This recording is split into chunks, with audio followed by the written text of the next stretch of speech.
بسم اللہ الرحمن الرحیم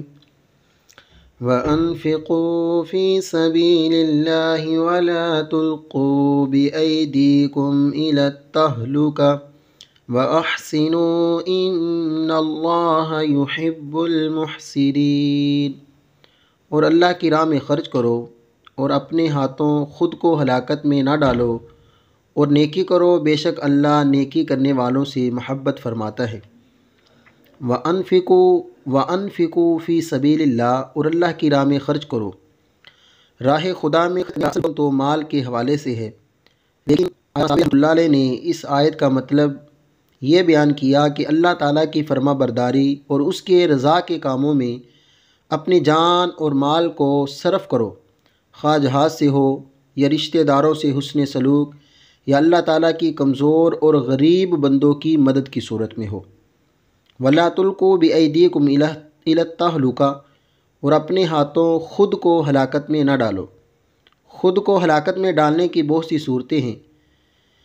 یعنی راہ خدا میں خرچ کرنا بند کرے یا اپنے آپ کو ہلاکت میں نہ ڈالو۔ حضرت نعمان بن بشیر رضی اللہ تعالیٰ عنہ کہتے ہیں کہ کوئی شخص گناہ کرتا اور کہتا میری بخشش نہ ہوگی، اس پر یہ آیت مبارکہ نازل ہوئی۔ خلاصہ کلام یہ ہے کہ راہ خدا میں خرچ کرنے کو ترک کرنا بھی ہلاکت ہے، ہلاکت کا سبب ہے۔ فضول خرچی بھی ہلاکت ہے، جہاد ترک کرنا بھی ہلاکت ہے۔ یوں ہی اس طرح کی ہر وہ چیز جو ہلاکت کا باعث ہو، ان سب سے باز رہنے کا حکم ہے، حتیٰ کہ بے اختیار میدان جنگ میں جانا یا زہر کھانا یا کسی طرح خودکشی کرنا سب حرام ہے، چونکہ خودکشی خود کو ہلاک کرنے کی نہایت ہی نمایاں صورت ہے،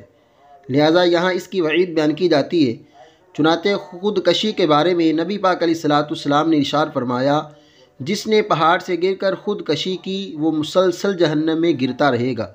اور جس نے زہر کھا کر خودکشی کی، قیامت کے دن وہ زہر اس کے ہاتھ میں ہوگا اور جہنم کی آگ میں اسے ہمیشہ کھاتا رہے گا، اور جس نے چھری کے ذریعے خود کو قتل کیا، قیامت کے دن وہ چھری اس کے ہاتھ میں ہوگی اور دوزخ کی آگ میں ہمیشہ وہ چھری اپنے پیٹ میں مارتا رہے گا۔